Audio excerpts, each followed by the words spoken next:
warahmatullahi wabarakatuh. Alhamdulillahirabbil alamin atas segala nikmat Allah Subhanahu wa taala. Hari ini kita bisa bertemu lagi di kuliah saya ya, di channel YouTube Gatot Sub ya.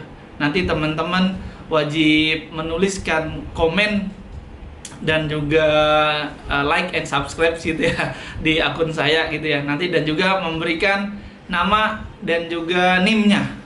Ya, ini kebetulan kita materi keperawatan bencana. Sebelumnya saya terima kasih dulu buat Pak Pras sebagai Kaprodi dari D4 Promosi Kesehatan Universitas Kusuma Husada yang hari ini telah menyiapkan luar biasa ya. Ininya dalam kondisi bencana Corona ini sudah siap semua alat-alatnya dan masih tetap semangat untuk bekerja gitu ya. Ya teman-teman, aku memang lama nggak ketemu kalian ya.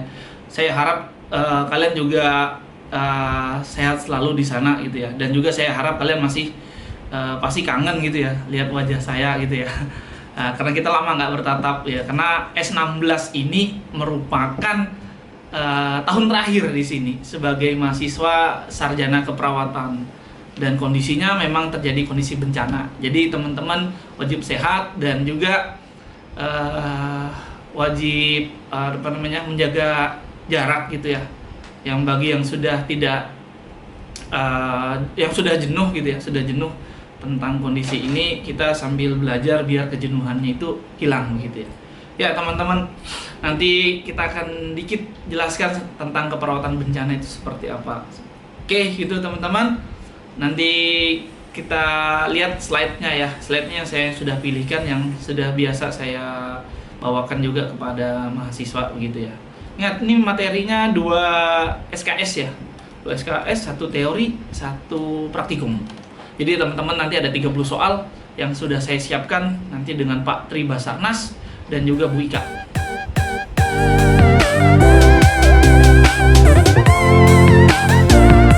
Oke teman-teman, tadi kita akan membahas ya hari ini mengenai keperawatan bencana ya. Keperawatan bencana dengan judul tema hari ini adalah memahami paradigma tentang bencana ya. Nanti kita juga bahas sedikit tentang corona ya. Kenapa corona ini membuat merana ya, hampir seluruh penjuru dunia itu merasakan akibat dari corona ini. Nanti kita bisa lihat sedikit mengenai keperawatan bencana atau materi dari sini ya. Tapi kita bahas dulu tentang bencana alam ya. Pasti bencana alam, bencana sosial, dan juga bencana dari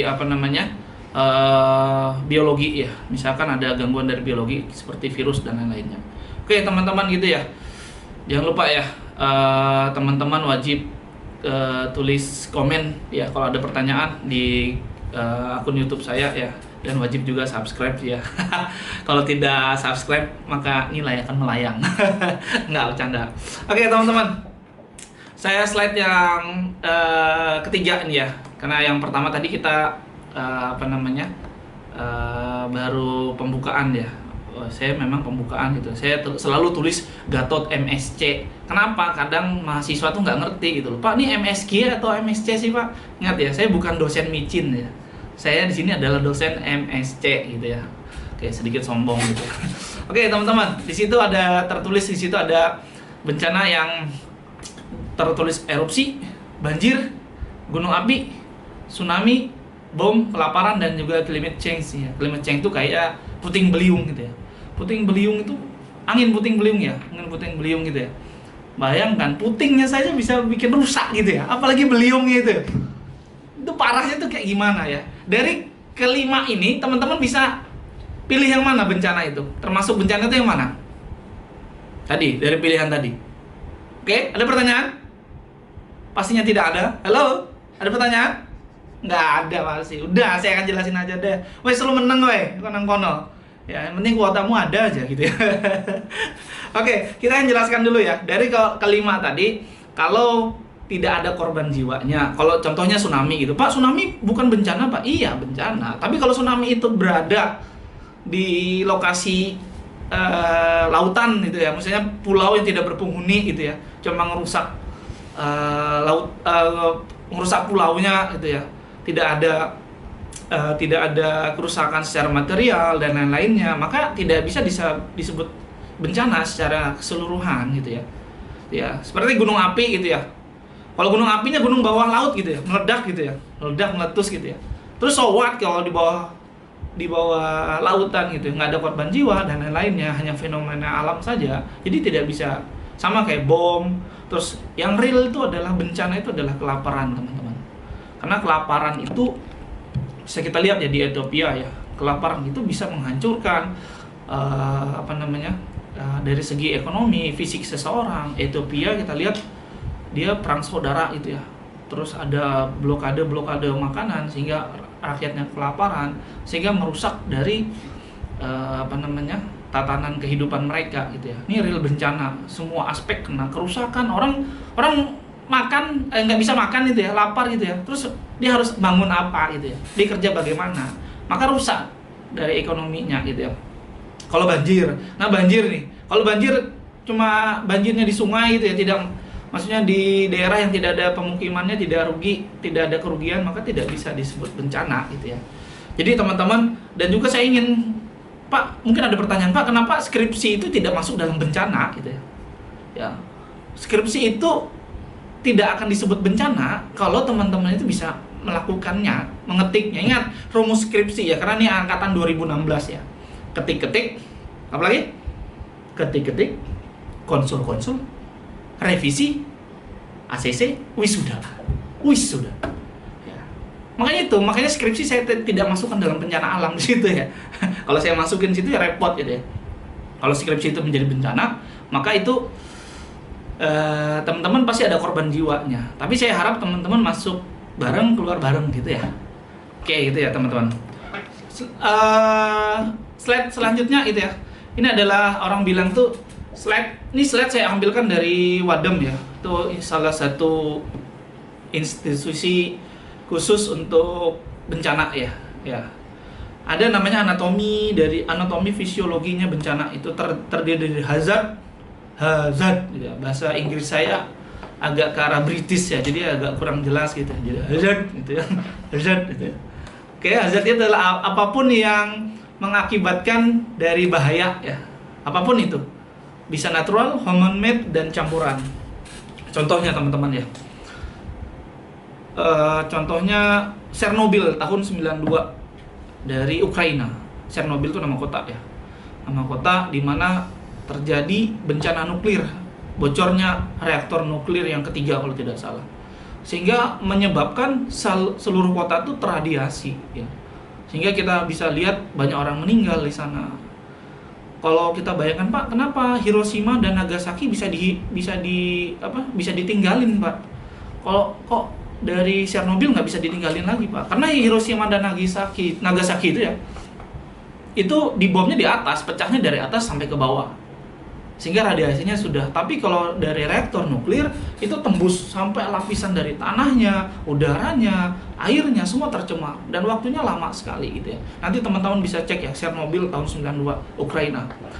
Dan juga campuran ya, human made gitu ya. Dan juga memiliki potensi yang berefek negatif ya. Contohnya kita punya gunung Merapi ya. Ya, gunung gitu ya. Ada gunung gitu Merapi, bisa merusak kalau dia meledak, potensinya, hazardnya, dia merusak properti, aktivitas, dan lingkungannya. Dulu pas di 2010 ya, ketika saya mahasiswa angkatan semester 6 ya, mungkin kayak kalian juga ya, hampir mau skripsi gitu ya, ada kondisi seperti itu, maka diminta untuk jadi relawan gitu ya. Relawan, maka saya bisa lihat gitu ya, kerusakan dari Merapi di daerah sekitar Sleman, dari rusaknya rusaknya properti, terus matinya hewan ternak, peternaknya stres, dan lain-lainnya. Waktu itu kalau tidak salah diganti oleh Pak Presiden SBY itu 7 juta ya, satu sapi gitu ya, di data gitu. Alhamdulillah ya, dari pemerintah tuh memperhatikan gitu ya. Karena Indonesia ini memang supermarket dari bencana. Bencana apa aja ada. Sebutin apa aja, coba sebutin. Yang di pojok sana, bisa sebutin? Bisa? Nggak bisa lu sebutin. Semuanya ada itu loh. Energi potensial ya, harus satu energi potensial yang ada aja itu ya di Indonesia. Dan lagi corona ini ya. Ya, corona memang membuat kondisinya seperti bencana, karena dia memang dari bencana apa namanya dari berefek pada kegiatan sosial kita ya. Non bencana, ada bencana, non bencana, dan juga dari apa namanya komunitas gitu ya, kayak SARA gitu ya, perang antar suku dan lain-lainnya. Yang kedua adalah event atau kejadiannya. Event ini kejadiannya adalah aktualisasi dari hazard tadi. Ada gunung meledak gitu ya, peristiwanya kejadian gitu ya. Terus bisa primer atau sekunder. Energi yang dilepaskan oleh si hazard tadi. Maka event kejadiannya apa nih? Bom, meledak dan lain-lainnya. Oke, yang ketiga adalah damage, kerusakan gitu ya. Kerusakan atau luka ya. Hasil negatif ya. Kalau teman-teman bisa lihat ya di gempa Jogja ya 2006 gitu ya. 2006 tuh hancur ya. Itu kalau tidak salah jam berapa sih? Jam 5.20 ya, apa 5.23 ya. 5.23 gitu ya. Hancur tuh Bantul ya. Bantul dan sekitarnya hancur, semuanya efek negatif. Orang luka. Saya punya dosen, punya teman itu ya. Sorry, bukan dosen tapi guru dari apa namanya? Apa sih kayak les gitu ya. Apa sih kayak zaman dulu ya. Karena memang dari untuk matrikulasi gitu ya, matrikulasi. Dia bilang gitu. Saya masih bisa, dia amputasi ya, ada amputasi. Dia masih bisa merasakan tangannya yang teramputasi yang kemarin, masih bisa merasakan jari-jarinya. Nah, ini disebut namanya phantom pain. Phantom pain itu maksudnya dimana sarafnya itu masih bisa merasakan, saraf sensoriknya itu masih bisa merasakan kalau dia itu punya tangan gitu. Ya, sama kayak teman-teman juga, Pak, kok saya masih bisa merasakan masa lalu, berarti teman-teman tuh masih ada saraf sensorik masa lalunya gitu loh, masih ingat gitu loh. Nah, itu tidak bisa terlepaskan gitu ya. Jadi teman-teman yang punya masa lalu berat gitu ya, ya ditinggalkan, dihianati, ditikung tengah jalan, itu udah lupakan saja. Nanti teman-teman bisa terjadi phantom pain gitu ya. Ya teman-teman, saya itu ngomong sendiri sini ya, nggak ada temennya gitu ya, cuma dipinjemin ini ya, paling diasistenin oleh Pak Pras tadi ya. Jadi saya agak sedikit ya pertama kali ya, cuma saya memang dari diri saya itu wajib, mahasiswa saya itu wajib melihat wajah saya gitu ya. Nah, lihat wajah saya nih supaya mereka semangat lagi kayak gitu ya. Di slide selanjutnya change in function gitu ya, perubahan fungsi gitu ya. Ya, jadi perubahan fungsi tadi misalkan kerusakan pipa mengakibatkan kekurangan suplai air ya. Dulu kalau saya lihat suplai air tuh saya ingat dulu ya cerita dari Pak Dedep ya, ingat ya Pak Dedep ya, senior saya ya, walaupun sekarang sudah pindah ya. Beliau cerita dulu di Kediri, di Gunung Kelut, banyak orang ngantar suplai air gitu, makanan dan juga bahan pokok gitu ya ke salah satu desa yang di ujung gitu ya. Tapi di tengah jalan ternyata tercancel, gara-gara dijarah, orang juga lagi butuh. Maka ketika lagi suplai seperti ini, wajib juga teman-teman melibatkan dari teman-teman dari tentara ataupun kepolisian gitu ya. Kerusakan jembatan gitu ya mengakibatkan terganggunya transportasi, robohnya bangunan mengakibatkan kehilangan tempat tinggal gitu ya. Dan yang kelima adalah kaki yang patah mengakibatkan kehilangan mobilitas ya, sehingga orang tuh terganggu mobilitasnya. Oke, itu. Yang kedua adalah perbedaan antara kebutuhan dan juga needs. Yang ketiga adalah perbedaan kebutuhan dan juga sumber daya yang tersedia gitu ya. Kalau sudah ini terjadi perbedaan, maka nanti beberapa dari daerah gitu ya mengikrarkan, itu biasa petingginya ya, gubernur kah, presiden kah, atau bupati kah, bahwa ini bencana kami sudah tidak bisa menghandle-nya. Biasanya nanti diikrarkan, nanti akan dibantu oleh nasional. Kalau kita kemarin kayak Aceh gitu ya, saya dapat kabar karena Indonesia tidak bisa mengkonfirmasi gitu ya, bukan konfirmasi tapi tidak bisa menanganinya karena jumlahnya banyak, maka negara teman-teman yang negara-negara sahabat itu datang mengirimkan bantuannya. Ya bisa kita lihat gitu ya, banyak ngirim bantuan dan lain-lainnya karena memang kita lagi butuh bantuan gitu ya. Kalau sudah diikrarkan ya, diikrarkan bahwa ini adalah bencana, kami tidak sanggup bla bla, maka bencana itu bisa, bantuan itu bisa masuk gitu ya. Ya teman-teman gitu ya. Teman-teman juga bisa lihat ya di sekelilingnya gitu ya, potensi apa saja yang potensi apa saja yang bisa menyebabkan di sekitar rumah Anda gitu ya. Misalkan teman-teman ada sutet gitu ya, ada sutet daerah aliran tinggi gitu ya. Apakah ini bisa jadi bencana? Potensinya bagaimana dan lain-lainnya. Salah satunya. Baru dikatakan disaster atau bencana itu adalah gangguan serius dan atas keberfungsian masyarakat. Orang nggak bisa kemana-mana ya, susah kemana-mana, maka salah satunya itu menjadi syarat bencana yang menyebabkan kerugian manusia gitu ya, material maupun lingkungan. Kalau corona jelas ya, kerugian manusia ya bapak-bapak ojol nggak bisa lagi dapat penumpang, orang takut gitu ya. Orang batuk sedikit aja ya. Saya kemarin makan pedes ya, gara-gara biasa ya ada oseng ya, oseng kacang panjang yang ditaruh cabe, tapi cabenya tuh nggak dipecah gitu ya, jadi tersamarkan ya, kamuflase ya. Ketika saya makan kepedesan, meler hidung saya, itu menjadi ini ya, menjadi suzon gitu ya. Orang nggak mau deket saya, ih lagi meler hidungnya, padahal baru saja saya itu makan pedas.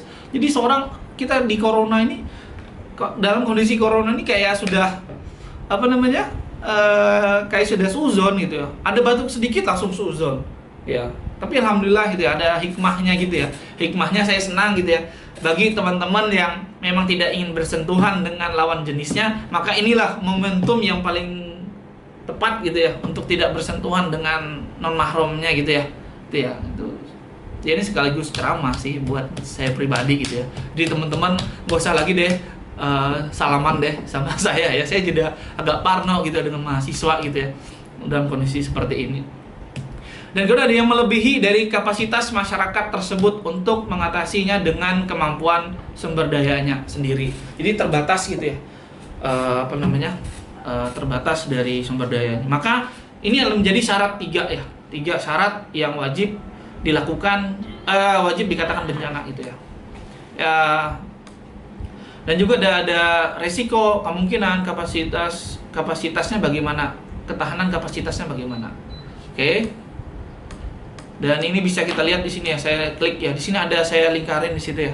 Itu ada absorbing capacity ya, buffering capacity, dan juga local response emergency. Nah, local response emergency ini contohnya yang kita sering lakukan di desa itu ya.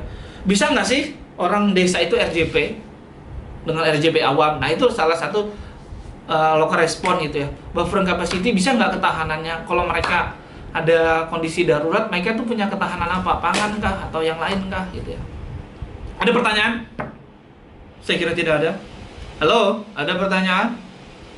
Saya tunggu nih. Ada pertanyaan? Nggak ada, Pak. Saya rindu ya bahasa kalian itu. Ada pertanyaan? Nggak ada. Kalau saya tanya pura-pura nulis. Ya, saya rindu ya dengan mahasiswa saya. Sudah lama kita nggak ketemu gitu ya. Memang ya, mau di rumah, kerja di rumah, saking bosannya tuh bosan gitu ya. Mau bosan aja bosan gitu loh ya. Paham? Understand gitu ya. Oke gitu ya. Bisa dilihat kapasitas penanganan bencana yang disebut life saving dan local response capacity. Resilient merupakan ketahanan psikologis untuk mengatasi kritis, begitu ya teman-teman. Ini dia. Saya akan lanjut ke nextnya nih. Kita bisa akses dari proses bencana itu ya. Dari event, kerusakannya apa, perubahan fungsinya apa, berubah nggak rumah sakitnya, gitu ya. Nanti kita ganti rumah sakitnya gitu ya. Terus di sini ada nih efek bencana terhadap fisiologis. Karena saya orang fisiologis, saya akan membahas itu gitu ya. Sekarang apa yang kalian rasakan ketika kalian bertemu corona gitu ya? Deg-degan, ya, suzon, ya, takut gitu ya. Itu gara-gara efek adrenalin, meningkat nadi kalian. Dan ini yang diikrarkan oleh pemerintah, nggak usah takut, nggak usah panik. Supaya apa? Kalau Anda panik, adrenalin meningkat, maka akan tertutup bagian frontalis Anda, bagian otak Anda, maka Anda tidak bisa menerima gitu loh. Ketika adrenalin meningkat, maka imunitasnya juga akan turun gitu ya. Maka ini yang tidak kita inginkan. Ya, kita tetap stay away gitu ya from corona gitu ya, dan drugs, dan HIV, dan seks bebas gitu, dan pacaran, Ya kalau bisa teman-teman putus aja ya. Ini mumpung lagi corona gitu loh. Putus aja itu. Ngapain sih gitu loh. Ini jalan-jalan bareng gitu loh. Bareng-bareng. Bisa nggak kalian masukkan di hati kalian itu? Jangan-jangan pacar saya corona, saya putusin deh. Atau teman-teman yang sudah bosan sama pacarnya gitu ya. Ya, ini menjadi momen yang tepat gitu ya. Karena corona saya putusin kamu deh. Saya takut tertular. Kalau bisa sih. Gitu ya. Tapi ya memang mengganggu ya dari kalau misalnya nggak, ya kalau bisa teman-teman gak usah pacaran deh gitu ya. Oke, lanjut.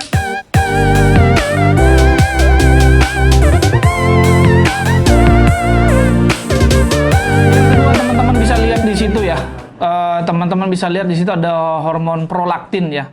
Hormon prolaktin itu menyebabkan Pak, ini kan buat hormon pada ibu-ibu yang menyusui. Iya, betul, ibu-ibu yang menyusui, tapi pada kondisi bencana kadang-kadang ini turun atau keluar, terilis gitu ya. Terilis sehingga pada pada ibu-ibu yang belum punya anak, belum hamil ya, belum melahirkan, itu tiba-tiba ada air susunya gitu ya. Air susunya kalau dia sudah ngomong, "Mas, ini kok aku ada air susunya bla bla, ada kondisi seperti ini." Berarti tingkat stresnya itu parah gitu loh. Dan ini yang teman-teman lakukan, wajib teman-teman konsultasikan ke psikolog, ke dokter jiwa atau dari keperawatan jiwanya ya untuk dikaji lebih dalam ya bagaimana gitu ya. Dan yang ketiga adalah hormon dari kortisol ya. Kortisol ini lepas dari adrenal gitu ya. Lepas dari adrenal sehingga nanti teman-teman bisa lihat orang-orang dengan keadaan kortisol ini dari nadinya, tensinya mungkin naik ya. Jadi naik sehingga dia nggak nyaman, depresi ya ketika bencana. Sama 3 hormon ini yang berefek sekali gitu ya, berefek sekali. Saya bilang berefek sekali kalau dalam kondisi kondisi dari stres gitu ya. Jadi teman-teman jangan sampai stres gitu loh. Ya walaupun kalian tahu saya tahu ngerti ya, kalian bosan gitu ya. Terus kuota kalian juga habis tersedot ya. Hampir berapa tugas semuanya pakai kuota. Pak, kuotanya gimana Pak? Pak, bagaimana Pak? Tugasnya. Maka ada muncul gitu ya. Kampus lockdown, tugas smackdown ya, mahasiswa down ya. Semuanya down ya. Jadi saya nggak mau juga. Maka saya tuh wajib terlihat wajah saya kepada Anda semua gitu ya. Siapa tahu kalian kangen sama saya ya. Pak, saya kangen Pak Gatot gitu ya. Maka saya menampilkan di akun YouTube saya ya, tidak subscribe nilai melayang. ya teman-teman gitu ya. Saya tuh ketawa sendiri di sini ya. Duduk-duduk sendiri ya, mainin sendiri ya. Nggak ada asistennya, susah sekali ya. Tapi alhamdulillah sudah difasilitasi oleh, ingat, D4 Promkes ya. D4 Promkes, kaprodinya Pak Budi Prasetyo ya. Orang Sambi Boyolali ya, satu-satunya orang Sambi dan Boyolali yang jadi kaprodi gitu ya, luar biasa, amazing. Oke, teman-teman bisa kita lanjut ya. Saya kadang ya gimana ya teman-teman, saya sendiri di sini tuh. Yang kedua adalah manajemen korban massal atau pra rumah sakit, kita singkat menggunakan disaster ya. Disaster, D itu deteksi ya, tuh I-nya itu adalah insiden komando itu. Siapa sih yang mengomandoi gitu loh? Siapa sih yang jadi komandonya? Berapa apa tugasnya? Kondisinya bagaimana? Jalur evakuasinya aman apa tidak gitu ya. Ini harus ada. Nggak boleh ke tempat bencana tidak ada komandonya. Repot ya. Nih mau kemana? Ngalur ngidul ya. Gitu ya. Terus yang kedua adalah scene dari security dan safety. Aman nggak sih? Safe nggak kepada kita gitu ya. Kalau di kesehatan kita tuh di ring 3 ya. Jangan pernah turun dari ambulanmu kalau kamu lagi mau nolong orang ya, korban bencana itu, korban kebakaran, tapi belum dikatakan aman itu, jangan keluar itu. Karena memang kita kondisinya hanya untuk menyelamatkan gitu ya, hanya menyelamatkan di ring ketiga gitu ya. Jadi jangan sampai teman-teman sudah orang repot jadi korban, penolong jadi korban ya repot gitu ya. Makanya kita harus juga aman nggak, safe nggak buat kita gitu ya. Oke, dan juga kita menilai ada nggak potensi yang jelek gitu ya, atau akses hazardnya bagaimana. Kalau ada listrik, ada kabel yang terbuka, kita taruh dulu ya. Kalau ada masa lalu yang di depan kita halangi, kita buang gitu ya. Masa kita menganalisis ini potensinya bisa nggak merusak membahayakan kita gitu ya. Dan juga supportnya bagaimana? Disupport nggak gitu ya? Dari TNI, Polri bagaimana? Ya percuma ngantar bahan pakan itu ya ke desa pojokan, tiba-tiba dijegat ya seperti yang saya bilang itu ya. Turunin semuanya, dirampok tengah jalan, maka kita supportnya apa tuh? Dan juga kita bisa melakukan triase dan treatment. Mentriase ini penting sekali teman-teman. Ini pasienmu ada 100 ya. Ya kamu nggak mungkin satu-satu orang berdasarkan antrian, ini bukan antri sembako gitu ya. Kita ngecek gitu ya. Ini yang bahayanya dari airway-nya, dari jantungnya, dari kondisi perdarahannya. Ada nggak? Kalau ada, ya kita dahulukan gitu loh. Ya, teman-teman juga harusnya ngasih tahu tuh ke tetangga sebelah, ke kiri kanan ya, orang awam gitu ya. Pak, ini tuh rumah sakit gitu. Maka yang didahulukan, misalkan gitu ya, dahulukan yang kondisinya emergensi gitu ya. Ya, bukan tidak tidak melakukan pelayanan yang baik, tapi kondisi emergensi wajib didahulukan gitu ya. Saya tanya mahasiswa, kalian tahu nggak nih artinya di lantai UGD, di lantai UGD ini ada mahasiswa nurse ya kemarin ya. Ini unik juga mahasiswanya. Saya tanya itu loh. Ya ini ada warna-warna di lantai ini buat apa? Ini jawab buat hiasan coba. Oh keren banget ya, jawaban ini inovatif dan wajib dihakikan nih mahasiswa ya. Atau ditaruh di museum ya. Bayangkan levelnya dia nggak ngerti itu loh. Parah ya, maksudnya dikiranya warna hitam ini apa, ya, warna merah ini apa, kuning ini apa, hijau itu apa ya. Dan treatmentnya bagaimana itu loh. Jadi teman-teman harus ngerti treatmentnya. Ingat levelnya sarjana itu menganalisis. Levelnya menganalisis ya teman-teman. Kalau merah saya harusnya ngapain nih? Ya, didahulukan atau seperti apa. Dan juga evakuasi. Nih, evakuasi ini yang paling penting. Kalau sudah oke semuanya, maka dievakuasi. Tapi nggak usah buru-buru. Ya, buru-buru ngevakuasi. Ada pertandingan, misalkan contoh di luar ya. Pertandingan sepak bola. Orang kena tendang bagian lehernya. Tiba-tiba tim evakuasinya buru-buru. Ya udah, eksekusi dulu di tengah lapangan. Mau lapangan itu atau pertandingan itu terhenti berapa menit pun, nyawa orang itu paling utama. Makanya dibiarkan aja, jangan diburu-buru evakuasinya. Ngapain buru-buru evakuasinya? Distabilkan dulu tuh, dicek nih bener nggak airway breathing sirkulasinya. Itu ya. Dan juga recovery-nya bagaimana? Pemulihannya seperti apa? Yang ketiga, yang D-nya ada detect dari major insiden, dari apa yang terjadi gitu ya. Terus yang juga di mana gitu ya, type of incident, tipe kejadiannya apa gitu ya. Dari bencana campuran kah atau dari human made kah? Terus dan juga kemungkinan bahayanya seperti apa? Dan juga akses ke lokasi. Nih, akses ke lokasi bisa apa enggak? Jangan asal waton ya. Waton tuh orang Jawa bilang waton ya. Waton berangkat gitu ya. Kita nggak ngerti akses ke lokasinya ngapain gitu ya. Tiba-tiba ada ada terputus jembatannya, ngapain ke situ gitu. Maka kita harus ada bantuan gitu loh. Ingat, keamanan teman-teman itu menjadi yang lebih utama gitu ya. Walaupun kita juga niatnya membantu, tapi jangan sampai bantuan kita itu atau diri kita itu menjadi korban gitu ya. Jumlah korban berapa gitu ya. Ya, jumlah korban berapa, maka dikonfirmasi. Bawa obat-obatannya, jangan obat-obatannya dibawa tuh untuk 5 orang, padahal pasiennya untuk 10 gitu loh. Memang setengah-setengah, memang bayi gitu ya. Dibagi 2 gitu ya. Ya. Emergency dari service present dan request-nya bagaimana? Cocok nggak dengan sumber daya alamnya begitu ya. Apakah ada bantuan dari luar, riset dari luar? Kalau nggak, siap-siap kita deklarasi bencana. Sama kemarin kayak corona, kita mendeklarasikan ini bencana COVID-19 gitu ya. COVID-19 yang nanti teman-teman sudah tahu ya, informasi dari WA dan lain-lain.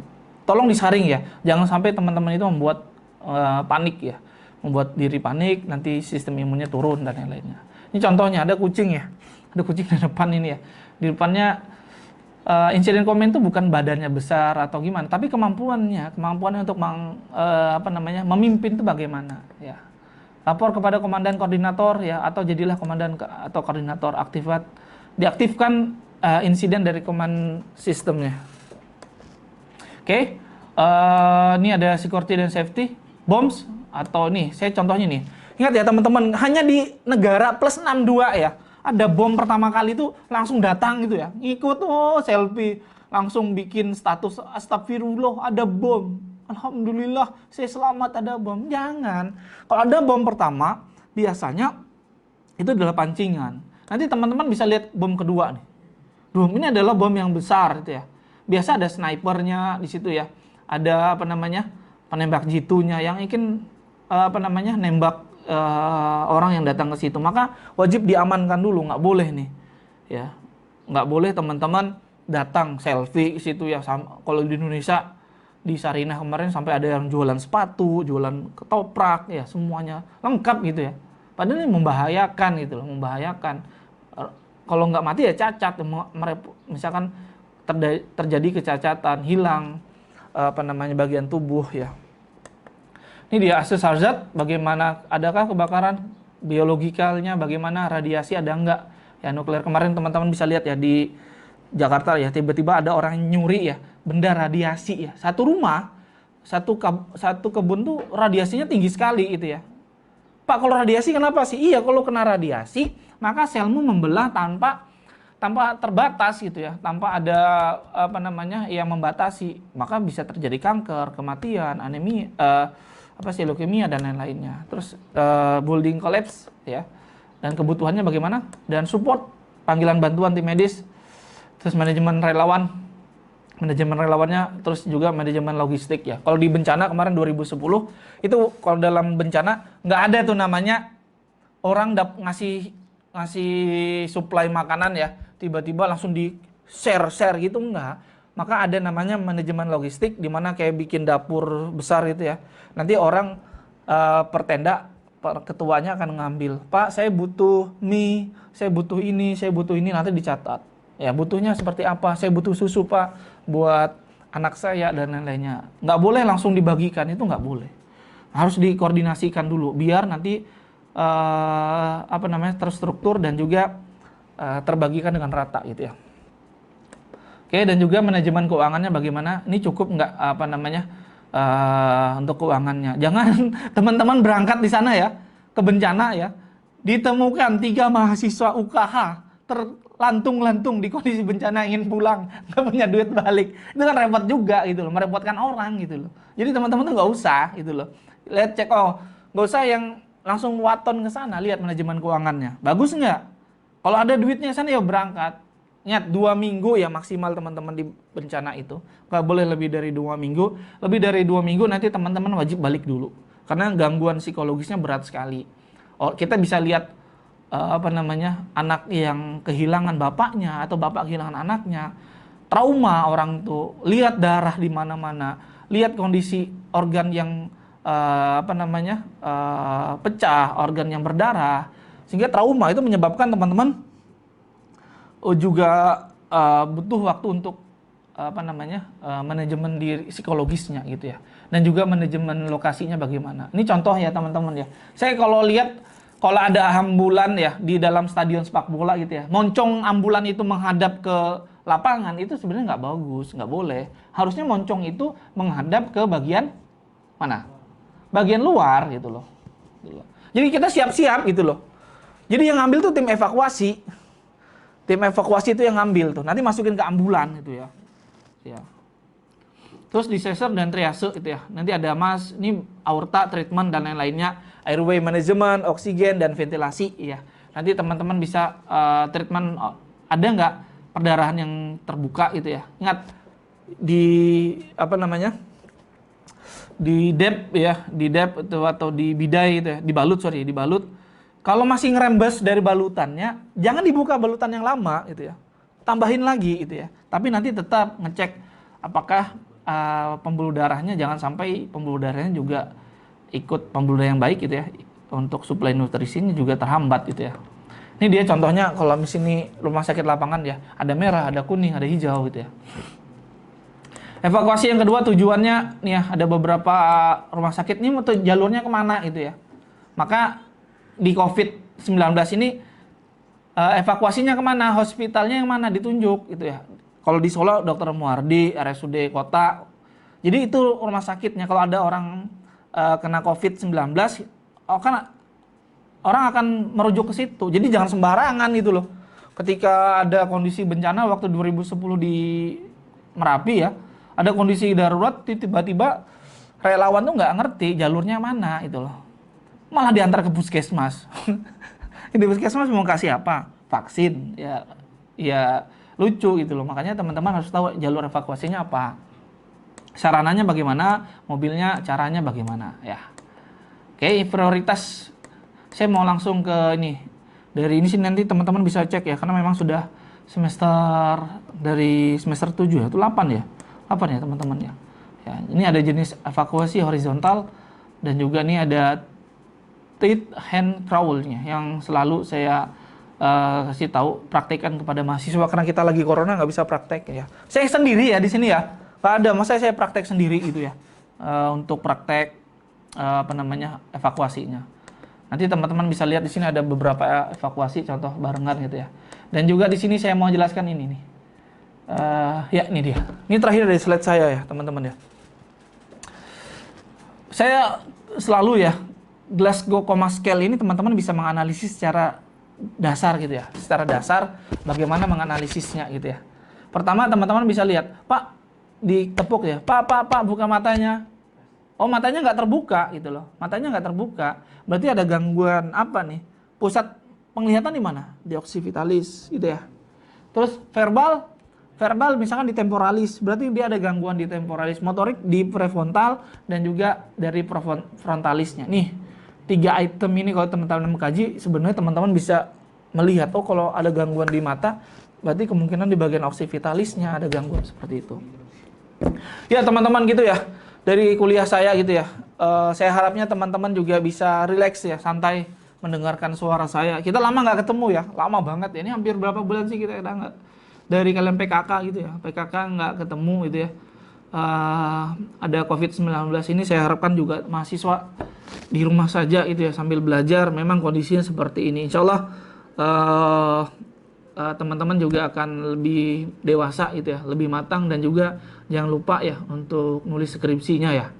Oke, nulis skripsinya tepat waktu karena saya pengen teman-teman juga lulus wisuda di tahun ini ya, insya Allah, amin. Terima kasih teman-teman atas perhatiannya. Ada pertanyaan? Saya harap tidak ada gitu ya. Jangan lupa like and subscribe ya. Dan selalu saya terima kasih pada rekan-rekan D4 Promkes ya, Universitas Kusuma Husada ya. Ini baru kedatangan juga dari Pak Sahuri yang lihat live saya gitu ya. Mungkin habis ini dia mau minta tanda tangan, dan juga rekan-rekan dosen gitu. Karena Pak YouTuber ya, saya sudah mempersiapkan itu ya untuk kedepannya ini bagaimana potensi saya itu ya. Gitu ya teman-teman. Terima kasih teman-teman. Assalamualaikum warahmatullahi wabarakatuh. Kita ucapkan alhamdulillah dan kita tutup.